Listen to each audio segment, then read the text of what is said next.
Hello everyone, Baharampur থেকে আমি স্মিতা আবারও চলে এসেছি তোমাদের সামনে নতুন একটা ব্লগ নিয়ে। বুঝতেই পেরেছো, তোমাদের বলেছিলাম যখন ডেকোরেশন হচ্ছিল আগে চলে এসেছিলাম শিবরাত্রির বেশ কিছুদিন আগে। তো আজকে আবারও চলে এসেছি আমাদের পাতালেশ্বর। প্রথম থেকে গেট থেকে তোমাদের দেখালাম এত অপূর্ব সাজিয়েছে, সে কোন মাথা থেকে লাইটিং দিয়েছে। তারপরে তো মন্দিরের কথা তো আর কোনো তুলনাই নেই, চারিদিক এত অপূর্ব করে সাজিয়েছে। চলো তোমাদের আজকে নিয়ে যাই, তার সঙ্গে আরো দেখাবো মন্দিরের সাজসজ্জা।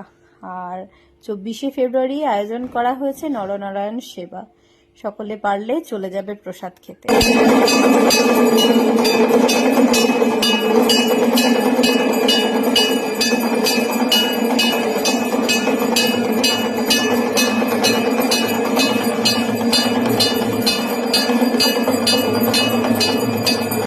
বাবার সন্ধে আরতি দেখার সৌভাগ্য মিলেছিল আমাদের। তো সন্ধে আরতি দেখে আরো মন্দিরের চারপাশটা ঘুরে নিলাম।